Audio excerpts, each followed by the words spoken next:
शनि महाराज की दृष्टि नीचे रहती है, सामने कभी नहीं रहती। शनि मंदिरों में जितने भी शनि मंदिर हैं, आप सारे शनि मंदिरों में जाकर दर्शन करोगे तो शनि महाराज की दृष्टि सामने है। पर शास्त्र कहता है शनि महाराज ने दृष्टि अपने ऊपर नहीं रखी, नीचे की ओर रखी है, नीचे झुकाकर। अब लोग समझे तो ना, मंदिरों में जितने शनि मंदिर हैं सब मंदिरों में शनि की दृष्टि सामने रख दी। जो आता है तेल चढ़ाने पूजन करने के लिए दृष्टि सम्मुख होती है। शनि महाराज ने अपनी दृष्टि नीचे रखी है। शनि महाराज दृष्टि कब उठाते? जब किसी को नष्ट करना हो। तुम जिस पर दृष्टि डालोगे वो जलकर भस्म हो जाएगा, ये शनि महाराज की धर्म पत्नी ने कहा है। और आज शनि महाराज जी की धर्म पत्नी जिस घर में निवास कर रही हैं, शनि महाराज जिस घर में निवास कर रहे हैं, उस मकान का नाम क्या है? अभी बताया था, क्या नाम था? कुंभ।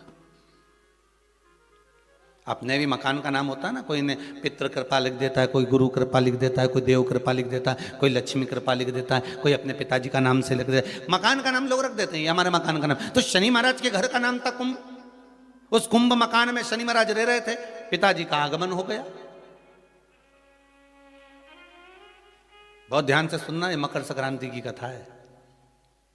पहले मिली कि नहीं मिली वो हम नहीं जानते, पर मकर संक्रांति का भाव को जान लीजिए महाराज कि क्यों महत्व है दान का, गुड़ और तिल्ली का, क्यों महत्व है सूर्य नारायण के पूजन का।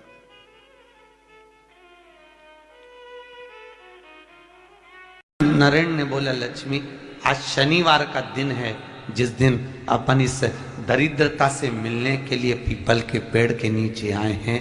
हिंदू धर्म में ये दिन पीपल के वृक्ष के लिए पूजनीय होगा। जो भी शनिवार के दिन पीपल के वृक्ष की पूजन करेगा, दूध चढ़ाएगा या मिष्ठान का भोग लगाएगा, लक्ष्मी और नारायण उसके घर में प्रवेश कर जाएगा।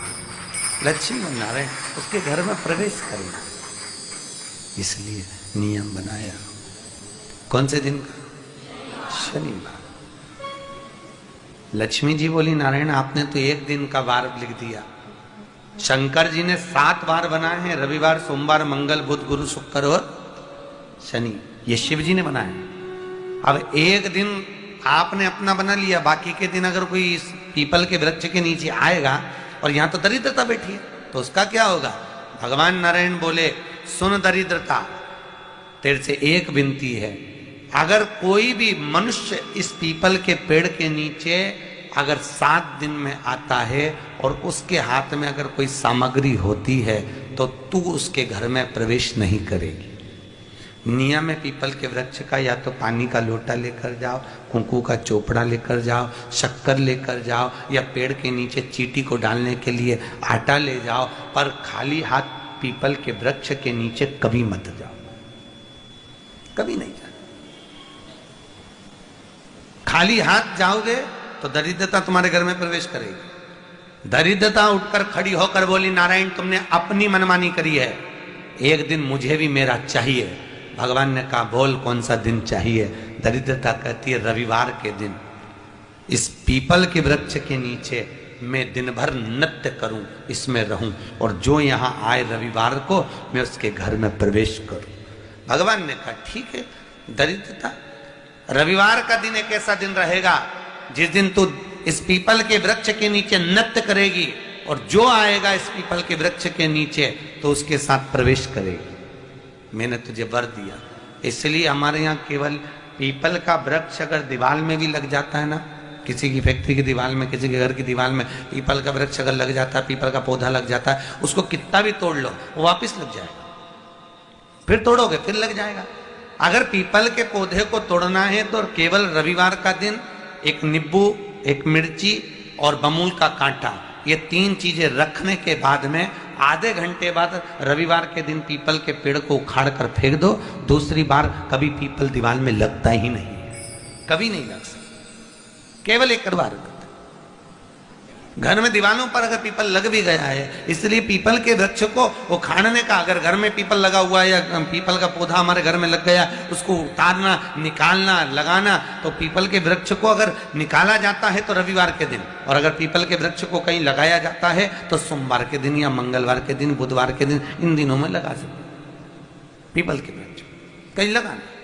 शनिवार का दिन एक ऐसा दिन होता है जिस दिन पीपल के वृक्ष को कहीं जाकर लगाया नहीं जाता, क्योंकि शनिवार के दिन पीपल के वृक्ष के नीचे लक्ष्मी रहती है। हम अपने हाथों से अगर पीपल का वृक्ष किसी दूसरी जगह पर शनिवार को रोपित करते हैं तो हमारे घर की लक्ष्मी अपने घर से छिन्न होकर चली जाती है। इसलिए शनिवार के दिन पीपल लगाया नहीं जाता, किसी के घर जाकर उसको वापस पलटा नहीं जाता। लग गया उसको डाल। प्रभु मेरी धर्म पत्नी को कहाँ रखूं आप बताओ? वो तो जहां यज्ञ होता है, अनुष्ठान होता है, दान होता है, पुण्य होता है, सत्कर्म होता है, वहां जाने को तैयार नहीं। अब करूं क्या? भगवान ने बोला एक काम करो। दुर्वासा जी बोले जिसके यहाँ रात्रि में बर्तन झूठे पड़े रहते हो उसके घर में इस दरिद्रता को लेकर तुम प्रवेश कर जाना। जिसके यहाँ रात्रि में बर्तन झूठे पड़े हो वहां लेकर प्रवेश कर जाओ। दूसरी जगह दुर्वासा जी बोले जो स्त्री घर में दोपहर के समय पर सो रही हो उसके घर में इसको लेकर प्रवेश कर जाइए। जो स्त्री दोपहर के समय में घर पर सो रही हो इस दरिद्रता को लेकर प्रवेश कर जाइए। तीसरा, जिसके यहां पर दरवाजे पर कांटे वाले पौधे लगे हों उस घर में इस दरिद्रता को लेकर प्रवेश कर जाइए। दरिद्रता, कितनी सुंदर बात कही है। दाता और विधाता, कौन कौन? दाता और विधाता।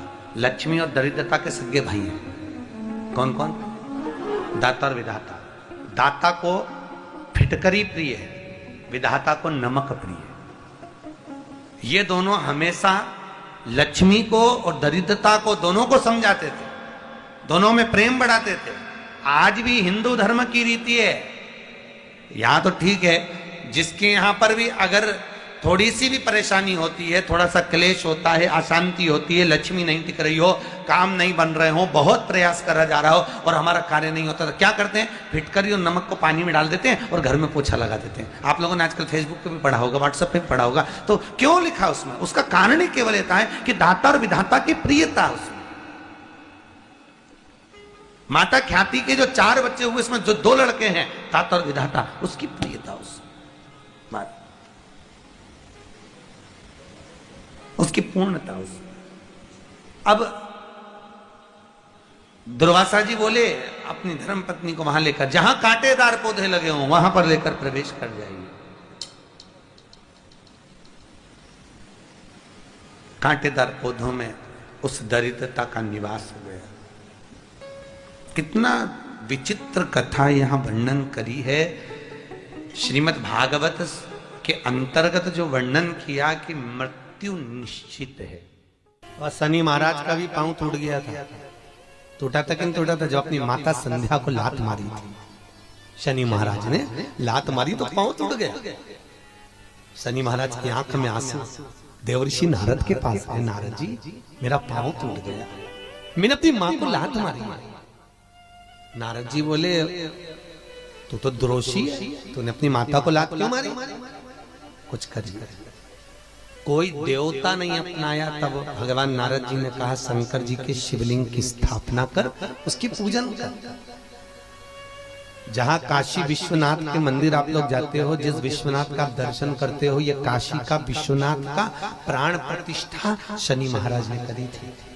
शनि महाराज के हाथ का शिवलिंग है और शिवलिंग की स्थापना कर कर शनि महाराज ने भगवान शंकर से मांगा। शिव जी प्रकट हुए, मांगो शनि तुमको क्या चाहिए? शनि महाराज ने कहा मेरा पांव टूट गया, आप कृपा करिए। भगवान शंकर ने कहा शनि तूने मेरा भजन करा है, जा तेरा पांव तो जुड़ेगा पर पांव में थोड़ी लचकता तेरी बनी रहेगी। दुनिया के लोगों को शनि लगता है और शनि को शंकर लगता है। दुनिया के लोगों को शनि लगता है, शनि को शंकर। इसलिए आज भी नियम है कि काशी विश्वनाथ का नाम लेकर एक काजल की डिब्बी को लीजिए। अगर किसी को शनि लग गया हो कोई प्रॉपर्टी का काम कर रहे हो, कोई व्यापार करते हो और व्यापार नहीं चल रहा, बहुत अड़चने आ रही है, कोई ना कोई परेशानी पे परेशानी आ रही है, एक काजल की डिब्बी लो, काजल की डिब्बी लो, काशी विश्वनाथ का नाम लो और 21 बार उतारो और उतार कर किसी पेड़ के नीचे तक खड्डा खोद कर उसको दबा दीजिए, आपका काम यूं सफलता की ओर बढ़ना चालू हो जाएगा। शनि की कुदृष्टि समाप्त, 7.5 ढैया समाप्त, परेशानी नहीं। हम आप लोगों से भी कहेंगे कभी एक बार प्रैक्टिकल करो, 1 वर्ष का। कोई भिक्षा मांगने वाला भी है ना, बहुत दरिद्रता उसकी जिंदगी में है, बहुत गरीबड़ा है, उसके पास खाने तक के लाले पड़ रहे हैं, तो हम उनसे एक निवेदन करेंगे कि प्रयास करो, 1 वर्ष ये 7 जगह हैं जहां पर कभी एक जगह का नियम बना लो, या तो बेलपत्री के पेड़ के नीचे, या शमी के वृक्ष के नीचे, या पीपल के वृक्ष के नीचे, या आंवले के वृक्ष के नीचे, या बट वृक्ष के नीचे, या शंकर भगवान के शिवालय में, या अपने घर के दरवाजे के बाहर। ये 7 स्थान हैं, इसमें से कोई एक स्थान आप चुन लो। एक दिन भी नागा नहीं होना चाहिए, एक दिन भी कैंसिल नहीं होना चाहिए, एक दिन भी उसमें कहीं अड़चन नहीं आना चाहिए। 1 वर्ष ये 7 स्थान में से कोई एक स्थान पर 1 वर्ष तक रोज शाम के समय प्रदोष काल में दिया लगाना चालू करो, भले वो दिया 2 मिनट जले, पर प्रदोष काल में अगर तुमने एक जगह का भी नियम ले लिया 1 साल का, फिर हमको बताना कि मेरे कुबेरेश्वर बाबा ने तुम्हारे घर में संपदा की कमी तो नहीं रखी, वो भंडार भरने में कमी नहीं रखी। आज के समय में यही हो रहा है, सास कुछ बोली, बहू पलट कर जवाब दे दी, ये तो उसी में का हाल हो गया, कुत्ता हमें काटा, हम कुत्ते को काट गए। क्यों? किस लिए? बोलने दो। आग लगे बस्ती में, अपन रहो मस्ती में। क्या किसको रोइए, चादर तान के सोइए। क्या करना अपन को? हो रहा है ना, ठीक है। कोई गाली दे रहा है ना, देने दे। कोई अपशब्द कह रहा है ना, कहने दो।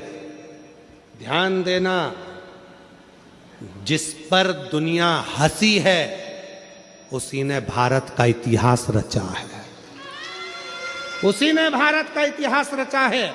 जिस पर दुनिया हंसी उसी ने इतिहास रचा है, उसी ने इतिहास रचा।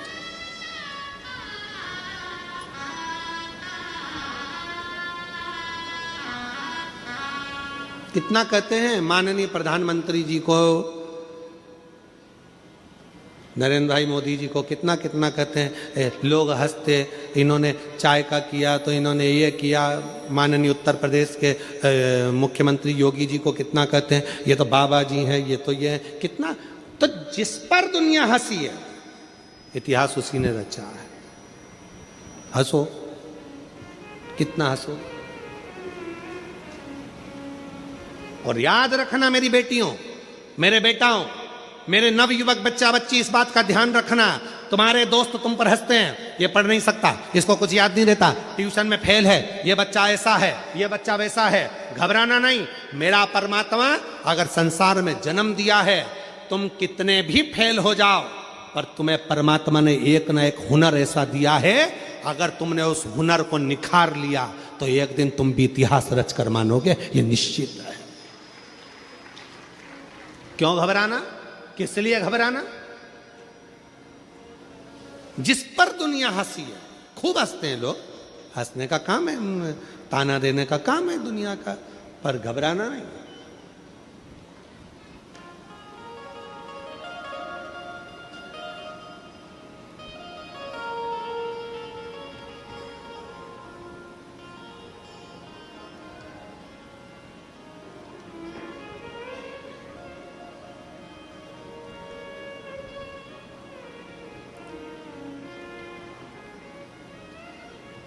जब हमारे सुपुत्र चिरंजीव पंडित राघव जी मिश्रा जी ने कथा प्रारंभ करी, तब उन्होंने एक बात कही, पिताजी लोग हंसेंगे, कुछ भी बोलेंगे, हमने कहा लोग हंसेंगे, ताना कसेंगे, कसने दो। दुनिया की रीति है, तुम कुछ नहीं करोगे तो भी हंसेंगे और कुछ करोगे तो भी हंसेंगे। इसलिए अपने कर्म को करते हुए आगे बढ़ो, मेहनत करो, परिश्रम करो, संघर्ष करो और अपने अंदर जो भोलेनाथ की दिव्य ज्योति अपने अंदर विराजमान है, उस ज्योति का दर्शन संपूर्ण जगत को करो, संपूर्ण जगत।